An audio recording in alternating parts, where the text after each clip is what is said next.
70이 되고 보니 가장 후회되는 지출 압도적 1위 5가지, 55세까지 돈 씀씀이 못 고치면 나이 들어 벌어지는 1. 노년의 지혜 노후의 행복 사연 라디오 행복한 인생 사는 이야기 조디오부 0012 여러분은 젊었을 적에 상상하던 찬란한 미래를 지금 순간 기대했던 만큼 만끽하고 계십니까? 감히 짐작컨대 아마도 많은 분들이 본인의 기대와 많이 다른 노년기를 보내며 지금도 하루를 열심히 살아내고 있지 않을까 싶습니다. 젊었을 때 저는 인생을 절반 이상 살아내면 어느 정도는 지혜로워질 줄 알았고 참 어른이 되어 늘 평정심을 잃지 않는 미래를 기대했었습니다.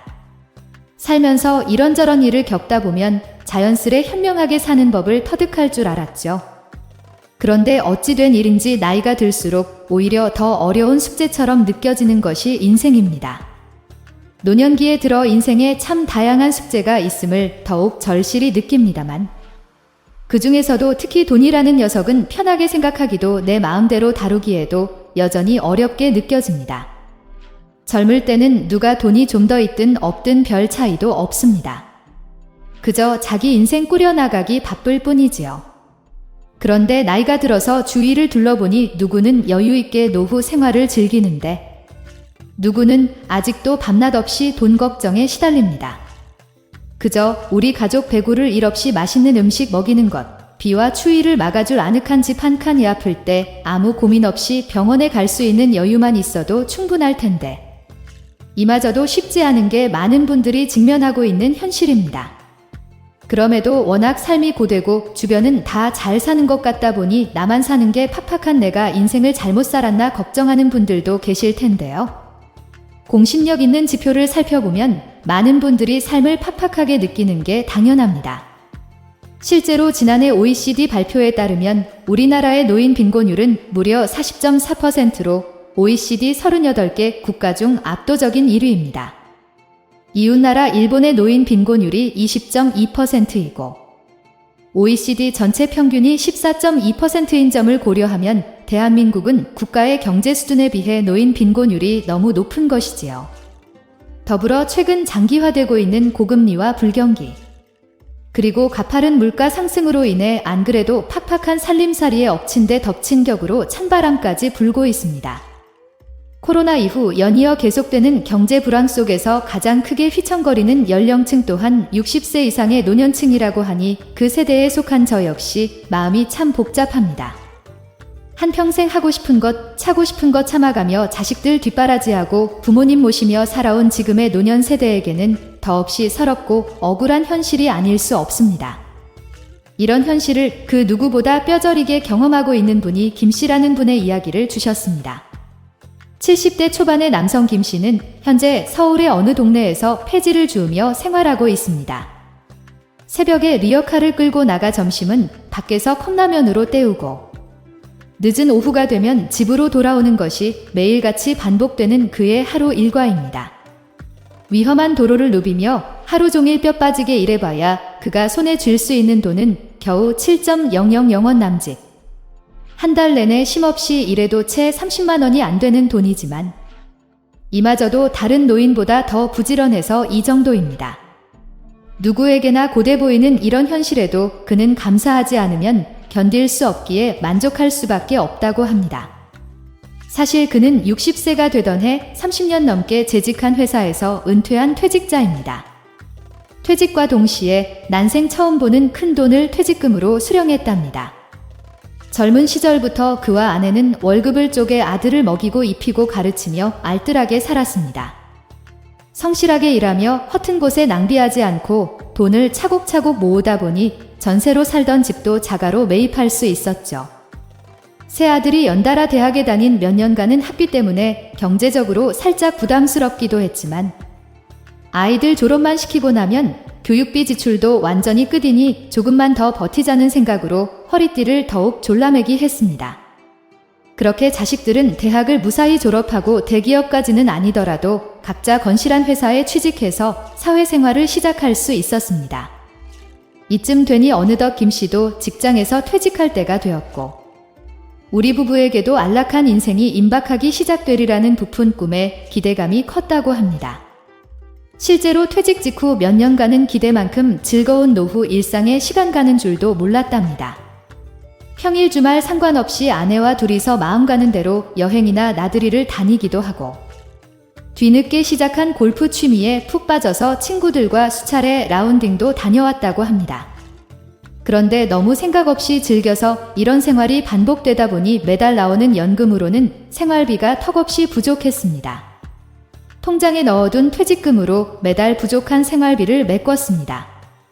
퇴직금이 무슨 화수분이 아니고 언젠가는 바닥날 거라는 생각이 들어 괜히 등골이 서늘하기까지 했습니다. 퇴직금이 바닥을 보이기 시작한 결정적인 계기가 생겼습니다. 바로 새 아들의 연이은 결혼이었습니다. 아들들에게 결혼자금을 수천만 원씩 지원해 주다 보니 남아있던 퇴직금이 금세 바닥을 드러내더니 이제 남은 자산이 결국 집 한 채뿐이라 졸지에 집을 팔지 않으면 빚을 져서 생활비를 보태야 할 지경에 이른 것입니다. 김 씨는 퇴직 후 별다른 대비 없이 안락하게 생활했던 몇 년의 세월이 후회되기 시작했습니다. 아니, 그 몇 년뿐 아니라 노후를 진작에 철저히 대비하지 못한 젊은 시절이 뼈저리게 후회스럽고 아쉬웠답니다. 어떻게 했어야 이렇게 되지 않았을까 하는 생각이 머릿속을 며칠 동안 맴돌았지만 이내 그는 자리를 털고 일어날 수밖에 없었습니다. 지나간 날을 후회해봤자 다시 되돌릴 수도 없는 노릇이니 그저 주어진 오늘을 열심히 살아내는 수밖에 없다는 생각이 들었답니다. 하지만 이렇게 야무진 그도 사회의 냉혹함을 피해갈 수는 없었습니다.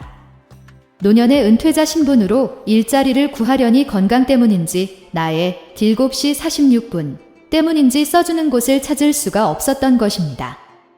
그러던 중 우연한 계기로 지금의 폐지 줍는 일이라도 시작할 수 있게 되어 그저 감사한 마음으로 지금 일에 종사하게 된 것입니다. 도로 인근에서 리어카를 끌다 보니 매연을 뒤집어 쓰는 경우는 다반사이고 종종 위험한 상황까지 마주하지만 그래도 돈이 없다고 주구장창 푸념만 하던 시절보다 마음이 훨씬 편하다고 합니다. 실제로 우리 주변을 조금만 둘러봐도 김 씨처럼 은퇴 후에도 일자리를 구하는 분들이 꽤 많습니다. 하지만 이미 그 시기가 다 지나버린 고령의 나이에 괜찮은 일자리를 구하기란 현실적으로 전혀 쉽지 않습니다. 젊은 사람들마저 취업난으로 어려움을 겪고 있는 시기이니 말입니다. 그래서 고용 난이도가 상대적으로 낮은 단순 노동에 돈벌이가 시급한 노년층이 지원하는 경우가 많아지고 있습니다. 다른 직종에 비해 기술이나 자본금, 자격 요건이 까다롭지 않거나 아예 없기도 하고 결정적으로 젊은이들이 기피하는 탓에 노년층의 진입이 상대적으로 수월한 것이지요. 보건복지부와 한국노인개발원의 조사에 따르면 폐지를 수집하는 노인 중 65세 이전에 경제활동을 수행했던 사람의 비율이 무려 85.9%에 달합니다. 이들의 평균적인 경제활동 기간을 추산해보면 한 사람당 장장 23년 7개월이라는 긴 세월을 열심히 살아왔다는 결과가 나오는데요. 현역에서 은퇴하기 전까지 무려 24년 가까운 세월 동안 일만 했음에도 불구하고 은퇴 이후 빈곤층으로 추락하는 신세를 면치 못한 셈입니다. 실제로 김 씨 할아버지 또한 제보 사연에 이런 이야기를 남겼습니다. 본인도 젊은 시절 나름 안정적인 수입으로 남부럽지 않은 생활을 할 때 길거리에서 폐지 줍는 노인을 봐도 본인과는 전혀 상관없는 일이라고 생각했답니다. 자신이 아무리 나이가 들고 노인이 되어 리어카를 끌며 폐지 줍는 일을 하게 될 줄은 꿈에도 몰랐다는 것이죠. 그러니 지금 이 순간 아직 한창 젊어서 은퇴가 멀었다고 생각하는 사람들도 폐지 줍는 일을 결코 특별한 사연이 있거나 유달리 큰 경제적 어려움을 겪고 있어서 하고 있겠거니 하며 남의 일로만 생각할 것이 아니라 어느 한순간 자신의 일이 될 수도 있음을 꼭 명심하라는 당부를 남겼습니다. 일평생을 가정과 사회에 헌신하며 성실하게 살았음에도 퇴직 이후 노후 빈곤을 피할 수 없었다는 사실에 안타까운 마음이 드는 것은 물론 이런 상황이 어느 누구에게든 찾아올 수 있기에 막연한 두려움이 생기는 것도 당연한 일입니다. 그렇다면 김 씨와 같은 상황에 처하지 않기 위해 지금 당장 우리는 어떻게 해야 할까요? 요즘 노후 대비는 일찍 시작할수록 좋다는 인식이 자리 잡아서 20대임에도 노후 연금에 미리 가입하는 젊은이들도 있을 정도입니다. 이렇게 일찍부터 준비하지 못하고 막연하게 50대, 60대를 맞이했다면 결국 늦어버린 것일까요? 물론 젊은 사람들처럼 수십 년 이상 저축해서 노후를 대비하는 재테크는 현실적으로 당연히 불가능합니다. 하지만 그렇다고 해서 모든 것을 포기할 정도로 좌절할 필요는 전혀 없습니다. 돈을 벌거나 저축하는 것만큼 경우에 따라 이보다 더욱 중요한 것이 바로 돈을 어떻게 쓰고 어떻게 효율적으로 관리하느냐 하는 것이기 때문입니다. 퇴직이 코앞인 경우에는 이미 퇴직을 했다면 수입 자체를 늘리는 것이 매우 어렵겠지만 당장 수중에 있는 돈을 잘 관리하고 단속하는 것만큼은 지금 이 순간에도 바로 실천할 수 있습니다. 그래서 오늘은 여러분의 소중한 노후 자금을 지키기 위해 꼭 알아야 할 내용인 70세 이상 노인들이 가장 후회하는 지출 5가지에 대해 자세히 알려드리도록 하겠습니다. 오늘 영상 끝까지 잘 시청하시고 인생에서 가장 후회스러운 지출 5가지에 대해 정확히 인지하셔서 우리도 모르는 사이 돈이 새어나가지 않도록 소비 습관을 확실히 개선하고 여러분의 자산을 안전하게 지켜내십시오. 이러한 실천을 통해 여러분의 돈과 자산을 잘 간수하게 되면 여러분의 노년기 인생을 더욱 안정적이고 건실하게 누릴 수 있는 경제적 기반을 단단히 다져나가는데 매우 큰 도움이 될 것입니다. 오늘 이야기를 본격적으로 들려드리기 전에 구독과 좋아요를 눌러주시면 감사하겠습니다. 나이 들어 노후에 가장 후회되는 지출 첫 번째, 허영심을 채우기 위한 소비입니다. 늙은 거지는 무시당해도 젊은 거지는 무시 안 당한다우는 옛말이 있습니다. 나이가 어릴 때는 돈이 없어도 별 상관이 없습니다. 조금 허름하고 좁은 집에 살아도, 좋은 차를 끌지 못해도, 명품 가방을 들지 않아도 아무렇지 않습니다. 하지만 나이가 들수록 사람마다 재산 규모에 점점 차이가 생기고 그 차이가 벌어지기 시작하면서 자연스레 또래의 다른 동년배는 어떻게 사는지, 내가 보유한 부의 수준은 어느 정도인지 비교하고 저울질하게 되는데요. 그래서 나이 들어 돈이 없으면 스스로 느끼는 경제적인 어려움보다 타인의 시선 때문에 느끼는 초라함과 비참함에 더 힘들어지는 경우가 많습니다. 50대 중반의 여성 서 씨는 자식들을 어느 정도 키워놓으니 시간적인 여유가 많이 생겨서 최근에 친구들이나 지인들과 여러 모임을 자주 가졌다고 합니다. 그런데 언제부터인가 모임 사람들이 자기 재력을 과시하거나 명품을 자랑하기에 바빠서 서 씨 입장에서는 모임이 불편하고 부담스럽게 느껴졌답니다.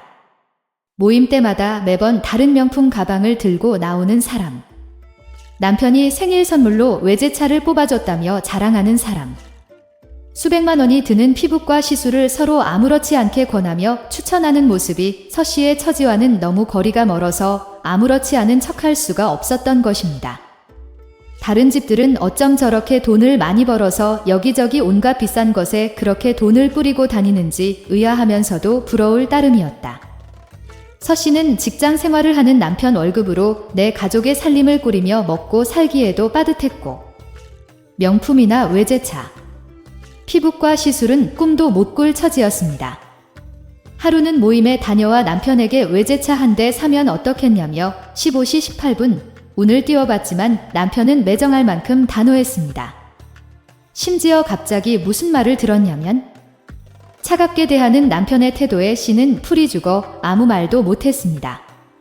그녀는 평생 빠듯한 생활비로 가족의 살림을 꾸려가느라 사치품이나 비싼 물건을 구경이나 해봤지 단 한 번도 사본 적이 없는데 그런 자신에게 허영심이 있다니 남편의 말이 너무 매정하게 느껴지고 그저 서운하기만 했답니다. 그래서인지 남편이 뱉은 허영심이라는 말은 몇 날 며칠이 지나도록 머릿속에서 떠나질 않았습니다. 서 씨의 남편이 지적한 허영심이라고. 최대한 멀리하며 살려고 해도 사람이 사회적 동물인 이상 여러 사람과 어울려 살다 보면 나도 모르는 사이에 허영심이 싹틀 수밖에 없습니다. 서 씨처럼 절약하며 살아도 16시 22분 계속해서 다른 사람들을 만나며 여러모로 자극을 받게 되면 없던 마음이 저절로 생길 수밖에 없는 것이지요. 허영심이란 결국 타인으로 인해 발생하는 것입니다. 타인의 시선이나 타인과의 비교가 없다면 애초에 생겨나지 않을 마음인 것입니다. 극단적인 예로 아무도 없는 무인도에 나 혼자 산다면 주변에 잘 사는 것처럼 보이는 게 무슨 의미가 있겠습니까? 하지만 앞서 말씀드렸듯이 우리가 인간인 이상 많은 사람들에 둘러싸여서 살 수밖에 없습니다. 특히 우리나라는 인구 밀도가 월등히 높아 일상에서 지나칠 정도로 많은 사람들과 부대끼게 되며 주변에 관심을 많이 두고 남의 일에 참견하려는 경향이 큽니다. 안색이 조금이라도 안 좋거나 행색이 남루해 보이는 등 외견에 부정적인 변화가 나타나는 경우, 혹은 17시 28분 흠집이 난 자동차를 수리하지 않고 방치하는 것처럼 눈에 보이는 부분을 관리하지 않을 때 주변인들이 바로 간섭하고 참견하는 것이 이러한 이유 때문입니다. 이런 참견이 과해지면 아무래도 타인의 시선을 의식하는 심리가 점점 강해질 수밖에 없습니다. 그래서 남에게 안 좋은 면모로 지적을 받을 바에 차라리 부러움을 사겠다는 마음으로 명품으로 치장하고 외제차를 타면서 크고 반짝이는 귀금 속으로 본인을 꾸미기 시작하는 것입니다.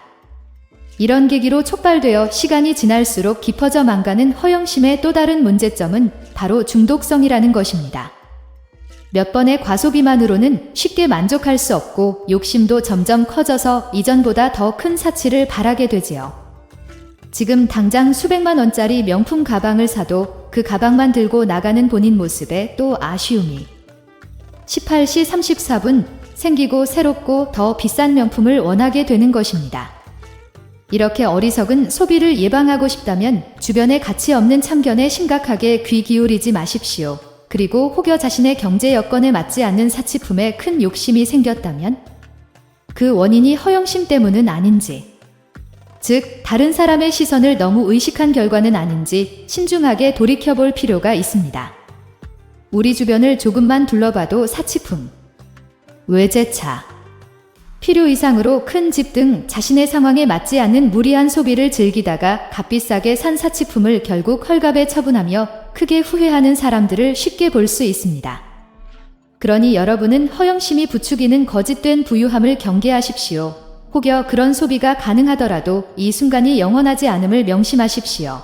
그리고 여러분에게 심리적인 안정을 보장해주는 참된 19시 39분 부유함을 추구하십시오. 이를 위해 현재 조금이나마 경제력이 있다면 경제 활동이 어려워질 수밖에 없는 노후를 꼭 대비하시길 당부드립니다. 노후를 대비하고자 하는 마음가짐과 작은 실천이 노년기를 포함한 여러분의 평생을 여유로 가득 채워줄 수 있는 현명한 경제관념의 근간이 될 테니까요. 나이 들어 노후에 가장 후회되는 지출 중 두 번째는 의미 없이 소비되는 경조사비입니다. 우리나라는 체면치레가 참 중요한 사회입니다. 겉으로 혹은 타인에게 보이는 체면을 중요하게 여기기에 체면을 지키려 애쓰는 경우가 많습니다. 이러한 심리가 가장 적나라하게 드러나는 항목이 바로 경조사인데요. 과거에는 사실 경조사가 품앗이의 일종이었습니다. 어려웠던 그 시절 서로 돕고 살자는 의미가 강했으니 아무래도 농사가 주였던 시절에는 해마다 철마다 작황이 다르기 일쑤였고 어느 시기는 먹고 살만하다가도 곧이어 다음 한 끼 먹을 것도 없어지는 경우가 다반사였습니다. 그러니 어려운 시기에 경조사를 명목 삼아 서로서로 조금씩 도와주자는 마음이 컸습니다. 이처럼 선한 마음에서 시작된 부조의 개념이 오늘날까지 이어져 온 것입니다. 과거에는 공동체를 아끼는 마음만으로도 더할 나위 없이 정겹고 좋았지만 지금은 유감스럽게도 상황이 많이 달라졌습니다. 몇십 년 전만 해도 교통이나 통신의 기술적 한계로 인해 현실적으로 상시 교류가 가능한 작은 동네 안에서 좁고 깊은 관계를 맺었기에 정 또한 당연히 깊어질 수밖에 없었지만 기술의 발달로 도시와 산업화가 진행된 현재는 이전과 너무도 다른 약하고 넓은 인간관계가 이루어지게 되었습니다. 그리 자주 보지 않는 21시 49분 사람과 연락만 주고받는 경우가 많아져서 스쳐 지나가는 인연처럼 일회성에 그치는 관계가 많아졌습니다. 그러다 보니 내가 어느 관계까지 챙겨야 할지에 대한 명확한 기준 없이 경조사 연락을 받으면 그저 연락을 받았으니 체면치레라도 해야 한다는 생각으로 부조를 하는 일이 많아질 수밖에 없습니다. 여러분도 아마 그래도 이 정도는 해야 예의지. 나도 어느 정도 나이와 지위가 있는데 이 정도는 해야 체면이 살지라고 생각해 본 적이 있으실 겁니다. 또 오랜 세월을 살아오면서 처지 나갔더라도 기억에 남아있는 사람이 한둘이 아니다 보니 한참 연락이 없던 사람에게 경조사 연락이 와도 거절하기 쉽지 않고 그렇다고 부조를 적게 하기는 체면이 이상할까 염려되어 경조사 때마다 매번 적지 않은 지출이 발생하고 맙니다. 이처럼 나이가 들수록 지위나 체면에 대한 인식이 무거워지기 때문에 22시 53분 체면 치레의 목적으로 돈을 지출하는 경우가 더욱 빈번해지는 것입니다. 50대 후반에 은퇴한 뒤 귀촌 생활 중인 62세의 남성 최 씨 또한 경조사비 때문에 한동안 고민이 깊었던 경험을 사연으로 제보해 주셨는데요. 은퇴 전까지 서울에서 직장 생활을 하며 쌓아온 인맥이 있어서 귀촌한 뒤에도 경조사 연락이 수차례 오면 서울과 수도권에서 거리가 꽤 있는 지방까지 찾아갈 정도로 경조사에 진심을 다했답니다. 젊은 시절 다져놓은 인맥을 잘 유지하고 싶은 마음이 큰데다가 은퇴 후에는 상대적으로 시간도 많으니 연락이 오는 경조사에는 참석해서 성의를 표하는 것이 당연하다고 생각한 것입니다. 그런데 이런 마음으로 연락 오는 경조사라면 무조건 참석하다 보니 한 달에 서너 번 이상 외출하는 것은 물론 어른으로서 경조사비까지 두둑이 내야 하는 탓에 매달 지출 액수가 이만저만이 아니었습니다. 심지어 초대한 사람이 먼 길 와주었다며 고마워하기보다는 은근히 당연하게 여기는 것처럼 느껴지고 짧게나마 이야기를 나눌 짬도 없으며 몇몇 이들은 일정이 끝난 뒤에는 간단한 연락조차 없어서 어느 시점에 드러나만 노력하는 것 아닌가 하는 회의감이 들기 시작했다고 합니다. 진심으로 축하해 주거나 위로해 주어야 한다고 생각해서 매 순간 최선을 다했지만 정작 당사자들 찾는 형식적인 연락과 인사에만 그치는 경우를 너무 자주 일입니다. 핸드폰 화면만 봐도 괜히 막막한 데다 뭐라도 잘못 눌러서 무슨 일이 생기진 않을까 하는 두려움이 들기 때문입니다. 그래서 시간도 많이 들고 몸이 힘들기는 해도 은행 직원에게 부탁하는 게 가장 마음 편한 방법이었죠. 늘 친절하게 맞아주는 은행 직원과 이런저런 이야기를 나누다 보면 어느 순간 자연스레 투자 상품에 대한 추천도 받게 되는데 하루는 그 직원이 어떤 종이를 주며 예금 통장에 있는 돈을 자기가 알려주는 상품에 넣으면 무조건 이득이라는 겁니다. 늘 친절했던 직원의 말에 혹해 1시간 넘게 이것저것 서명을 하며 추천 상품에 가입을 했는데 이게 무슨 일입니까? 몇 달 후 은행을 찾은 김에 통장을 확인해 보니 오히려 잔고가 줄어있는 것 아니겠습니까? 알고 보니 직원 추천으로 가입한 상품이 원금의 손해가 발생할 수도 있는 펀드 상품이었던 것입니다.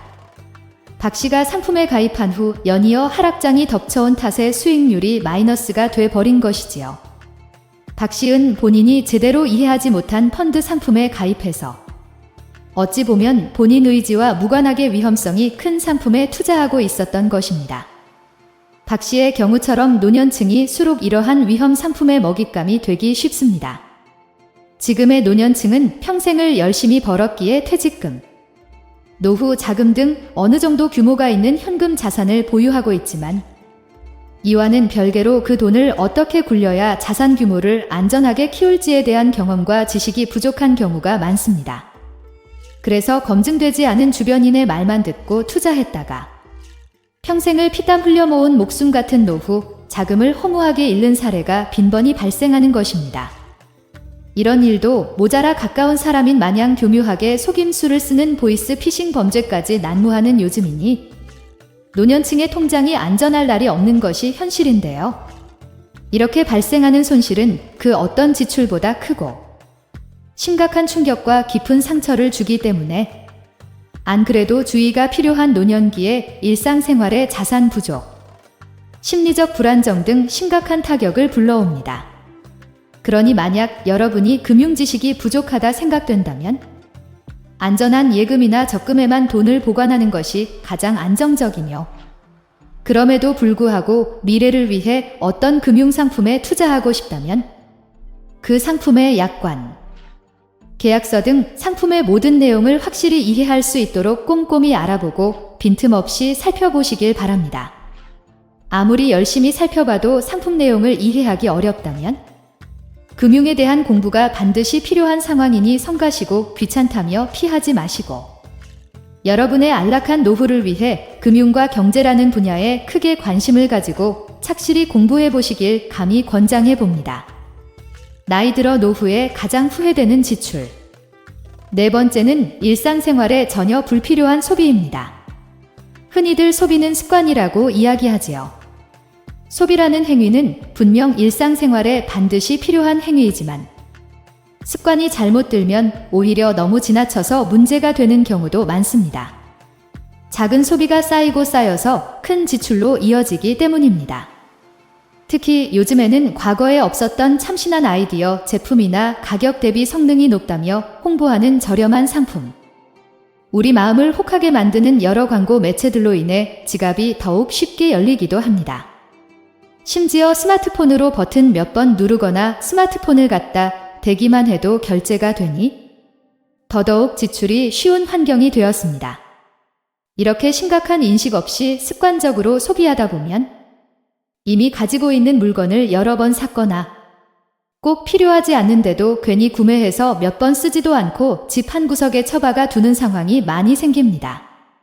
그래서 곰곰이 생각해보면 일상생활에 꼭 필요한 물건 수에 비해 우리가 소비하는 횟수가 지나치게 많음을 알 수 있습니다. 필요하지 않은데도 저렴하다는 이유로 구매하고 이미 가지고 있는 물건으로 대체할 수 있는데도 굳이 필요하다며 괜히 사는 경우가 많은 것입니다. 예를 들면 이렇습니다. 무심코 틀어놓은 홈쇼핑 채널에서 청소할 때 쓰는 분리 결합형 걸레 자루를 소개합니다. 처음에는 당연히 구매할 생각 없이 그저 무슨 물건인가 하는 호기심으로 방송을 보게 됩니다. 그런데 쭉 지켜보니 쇼호스트는 어쩜 그렇게 쪽집게 같은지 평소 청소할 때 느끼는 불편함을 정확히 꼬집습니다. 청소를 오래 하면 허리가 너무 아픈데 이런 상황이 반복되면 결국 허리에 무리가 온다. 걸레를 더러워진 걸레를 화장실에 가서 빨아오는 게 귀찮다 등등 내 속을 훤히 들여다본 것 같은 쇼호스트의 말에 빠져들 수밖에 없습니다. 그리고 바로 뒤이어 불편함을 모조리 해결할 수 있는 제품이 소개됩니다. 청소 세트와 함께 판매하는 이 걸레 자루만 있으면 한결같이 깨끗한 집을 유지할 수 있을 것 같은 마음이 생깁니다. 그래서 몇만 원 정도를 지불하며 걸레 자루와 청소포 세트를 구매하지만 막상 청소할 때 써보니 생각했던 만큼 만족스럽게 다기지 않아서 점점 답답해집니다. 차라리 평소에 청소하던 대로 하는 게 낫겠다 싶어 또다시 바닥에 쭈그려 앉아 걸레질을 하게 되고 기껏 구매한 걸레 자루는 집안 어딘가에 처박혀 괜히 버리기도 아까운 애물단지 취급을 받게 됩니다. 방금의 예시는 청소 과정 중에도 걸레질에만 해당되는 내용일 뿐 다른 집안일이나 수많은 상황에 쓰이는 제품이 일일이 셀 수 없을 정도로 참 다양하고 많습니다. 이런 물건을 만들어서 파는 사람들은 소비자가 공감할 만한 지점을 극단적으로 자극해서 기꺼이 돈을 써서 그 물건을 사도록 유도하는데 이런 방식으로 여러분을 자극하는 수만 가지 상품의 수만 가지 유혹을 접할 때마다 여러분의 마음이 흔들리고 지갑이 열린다면 여러분의 지갑이 가벼워지는 건 물론이고 여러분의 집안은 지갑의 가벼움과 비례해 점점 더 번잡해지고 좁아질 수밖에 없습니다. 그야말로 괜히 돈만 벌리면서 집에 애물단지를 쌓아두는 꼴이 되는 것입니다. 그렇기 때문에 아이디어 상품이나 가성비 상품이 눈에 들어올 때 정말 꼭 사야 하는지 더욱 신중하게 판단해야 합니다. 추가로 더욱 주의해야 하는 구매 습관이 또 있는데요. 바로 가격이 싸다 하면 앞뒤 안 가리고 구매하는 습관입니다. 절약이 몸에 배다 보니 우리 세대의 많은 분들이 오히려 역설적으로 그저 가격이 저렴하면 싼 값에 구매를 결정하는 경우가 많습니다. 싼 게 비지떡이라는 말처럼 가장 싸다는 이유로 물건을 구매했다가 오히려 안 좋은 품질 때문에 몇 번 쓰지도 못하고 버리게 된 경험. 다들 한 번씩은 해보셨을 겁니다. 이런 일을 겪으면 차라리 가격이 비싸더라도 좋은 물건을 사서 오래 쓰는 것이 낫겠다는 생각도 하게 되지요. 물론 한순간의 결심으로 끝나버리지만 말입니다. 평소 비싼 물건을 잘 사지 않는 분들은 어느새 이런 경향이 습관이 되어 생각보다 큰 금액을 주고 물건을 사는 것에 반감이 들거나 겁을 내는 경우가 많습니다. 하지만 계속해서 저렴하고 품질 낮은 물건만 사고 버리기를 반복하기보다는 좋은 물건을 아껴가며 수년, 길게는 수십 년간 오래 쓰는 습관도 오히려 사소한 소비를 줄이는 현명한 소비가 될 수 있다는 점을 진지하게 생각해 보시길 바랍니다. 이 말씀은 후회되는 지출 첫 번째로 말씀드린 사치품처럼 생활해주고 싶은 마음이 큰 것이지요. 이와 더불어 그녀가 대학 졸업 후 결혼까지 하게 되면 우리나라 부모들은 망설임 없이 한꺼번에 큰 비용을 지출합니다. 2023년 결혼정보업체 듀오의 조사 결과에 따르면 자녀의 결혼 비용으로 아들은 평균 1억 3천만 원에 딸은 평균 6.500만 원이 드는 것으로 집계되었다고 합니다. 여기에서 자녀 교육비에 대한 대한민국과 일본, 미국을 비교할 수 있는 흥미로운 통계 자료가 있어 잠시 첨언하자면, 부모가 자녀의 대학 등록금을 책임져야 하냐는 질문에 우리나라와 일본은 그렇다는 응답이 많았지만 미국은 반대로 그렇지 않다는 응답이 많았답니다. 미국의 부모들은 자녀의 고등학교 진학까지 책임지면 고등학교 졸업 이후 자녀들이 융자를 받든 일을 하든 알아서 살겠지 하고 생각한다는 것입니다. 이런 미국 부모들의 생각과는 달리 우리나라 부모들은 자녀가 아주 어릴 때부터 결혼할 때까지 쉴 새 없이 비용을 지출하는데, 이는 우리나라만의 독특한 풍조라고 할 수 있습니다. 우리나라 부모들이 자식을 유달리 사랑한다고 좋게 생각할 여지도 있습니다만, 안타깝게도 수많은 은퇴 전문가들이 노후 자금을 위협하는 최대 요인으로 이러한 풍조에 인한 자녀 관련 비용 문제를 꼽습니다. 무자식 상팔자라는 말이 괜히 있는 게 아닌 것이 자녀 관련 비용 문제가 부모의 노후 자산 규모에 지대한 영향을 미치는 주요한 변수로 작용하기 때문입니다. 실제로 우리 주변을 둘러보면 노령으로 인한 은퇴 이후에도 다 큰 자녀 때문에 고군분투 중인 부모의 수가 적지 않습니다. 자녀의 양육 현역으로서 경제활동을 마치고 인생의 하반기를 위해 노후 계획의 미리 그림을 거의 완벽하게 그려놓았음에도 자녀라는 변수 때문에 그 계획이 무너지는 사례가 매우 많고 흔하기까지 합니다. 제가 아는 사람 중 한 명인 40대 초반의 미혼 여성 이 씨는 자식 뒷바라지 때문에 노후 자금을 다 써버린 부모님만 생각하면 자다가도 잠이 번쩍 깨는 정도라고 합니다. 이 씨는 결혼 생각도 없고 부모님도 경제적으로 여유가 있었던 편이라 여태까지는 직장 생활을 하면서도 돈을 모으기보다는 쇼핑과 여행, 취미 활동에 돈을 많이 썼답니다. 그러다가 최근 들어서야 부모님의 형편이 생각보다 많이 어렵다는 사실을 알게 되었다고 하는데요. 이 씨의 아버님은 은퇴와 동시에 사업을 정리해서 노후 걱정 없이 충분한 여유 자금이 있었습니다.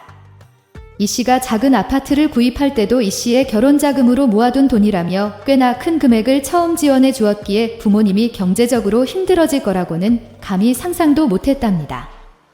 그런데 어떤 계기로 이 씨가 자세히 알아보니 결혼한 남동생이 투자와 사업을 연달아 실패하면서 이 때문에 빚만 늘어나자 부모님께 무작정 도움을 청했던 것입니다. 부모님은 어린 손주들이 가엾기도 하고 행여 아들의 결혼 생활에 문제가 생길까 싶어 번번이 거금을 빚을 대신 갚아준 것이지요. 이런 상황이 지속되다 보니 평생에 걸쳐 모아두었던 노후 자금이 바닥을 드러낼 수밖에 없었답니다. 통장에 돈이 떨어진 아버지가 궁여지책으로 아파트 관리 일을 하며 생활비를 충당했습니다.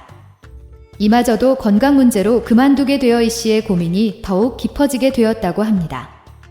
부모님이 살고 있는 아파트나 자신이 살고 있는 아파트를 처분하고 전세로 집을 구하면 여유 자금이 생길 수 있지만 만약 동생이 또다시 도움을 요청할 경우에 부모님이 차마 거절하지 못할 것 같다는 불안한 마음이 들어서 당장 이러지도 저러지도 못하는 상황이라고 합니다. 이 씨 본인도 차차 노후를 준비해야 할 40대의 나이인데 노후 자금을 모두 소진한 부모님 걱정에 자신 역시 노후 대비를 어디서부터 시작하고 어떻게 준비해야 할지 막막하고 불안할 따름입니다. 이 씨의 부모님처럼 자식 문제라면 만사를 제치는 일이 있더라도 두 발 뻗고 나서는 것이 부모의 마음인 것을 저 또한 100번 이해하고도 남습니다. 하지만 이 씨의 남동생처럼 결혼 이후에도 경제적으로 독립하지 못하고 나이든 부모에게 계속 도움을 청하는 자녀가 있는 한 오붓하고 건강한 부모-자식 관계를 만들 수도 유지할 수도 없습니다. 우리나라의 바람직하지 못한 부모-자식 관계를 꼬집는 의미로 근퇴자 3대 바보라는 말이 있습니다. 첫째는 자녀에게 모든 재산을 물려주고 자녀에게 용돈을 받아 쓰는 부모. 둘째는 결혼한 자녀와 함께 살며 손주를 봐주는 부모. 셋째는 자녀와 손주가 올까봐 무리해서 큰 집을 고집하는 부모라고 합니다. 이런 상황을 이미 겪어봤거나 주변에서 비슷한 경우를 본 사람이라면 이런 생각에 어느 정도 공감하실 겁니다. 물론 부모의 입장이라면 자녀가 독립해서 험한 세파를 헤쳐나가는 것이 때로는 측근이기도 하고 또 무조건 도와주고 싶을 수도 있습니다.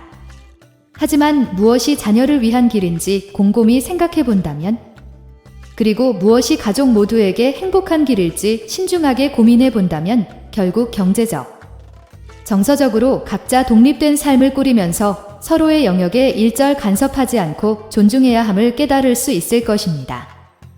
지금까지 나이 들어 노후에 가장 후회되는 지출 5가지에 대해 자세히 알려드렸습니다. 요약하자면 다음과 같습니다. 첫째, 허영심을 채우기 위한 소비. 둘째, 의미 없이 소비되는 경조사비. 셋째, 주변 권유에 의한 눈먼 투자. 넷째, 일상에 불필요한 소비. 마지막 5째, 자식 뒷바라지에 드는 비용입니다. 오늘 이야기를 들은 여러분은 이 중 몇 번 유형의 소비가 가장 잦았습니까? 이미 본인의 소비 습관을 돌아보신 분들은 오늘 이야기에서 소비 습관 개선을 위해 일상에 당장 적용해야 할 내용을 잘 찾아보셨는지요? 현재 50대 이상의 중장년 노년 세대분들 중 어릴 적에 부유하지 못했던 분들이라면 선대로부터 돈을 아껴 써야 한다는 말을 귀에 못이 박힐 정도로 많이 들었을 것입니다. 그리고 가난을 이겨내기 위해 혹은 대물림하지 않기 위해 냉혹한 현실에 부딪히고 극복하기를 반복하며 행복하게 평생을 살아왔기에 근검절약의 습관을 속에까지 새긴 분들이 많습니다. 그래서 돈을 벌어서 저축하고 모으는 것까지는 익숙해도 모아둔 돈을 잘 쓰는 방법에는 익숙지 않은 탓에 투자나 재산 증식을 낯설어 하거나 어려워하는 경우가 오히려 더 많지요. 하지만 돈을 잘 다루고 잘 굴리기 위해서는 돈을 현명하게 지출하는 방법 또한 잘 알아야 합니다. 이를 위해 충분한 공부 역시 꼭 필요합니다. 저 역시 이런 분야에 통달한 건 아닙니다만, 제 또래 혹은 저보다 윗세대 분들이 무조건 후회를 동반하는 불필요한 지출로 인해 노후에 경제적인 위기를 마주하지 않았으면 하는 마음에서 오늘 내용을 자세히 말씀드렸습니다. 이야기를 시작하면서 대한민국의 노인 빈곤율과 폐지 줍는 노인에 관한 통계를 말씀드리며 걱정과 함께 안타까운 마음이 많이 들었습니다. 아름답고 찬란한 모습으로 발전한 오늘날의 대한민국을 위해, 또 가정의 행복과 안정을 위해 젊은 시절부터 지금까지 수십 년간 앞만 보며 열심히 달려온 분들이 바로 지금의 50대, 60대 그리고 70대 여러분일 것입니다. 그럼에도 불구하고 흔히들 인생 2라고 말하는 삶의 두 번째 언덕에서 평생 짊어졌던 무게를 내려놓고 편하게 쉴 틈도 없이 또다시 먹고 살 길을 걱정해야 하는 이 냉혹한 현실이 안타깝기 그지없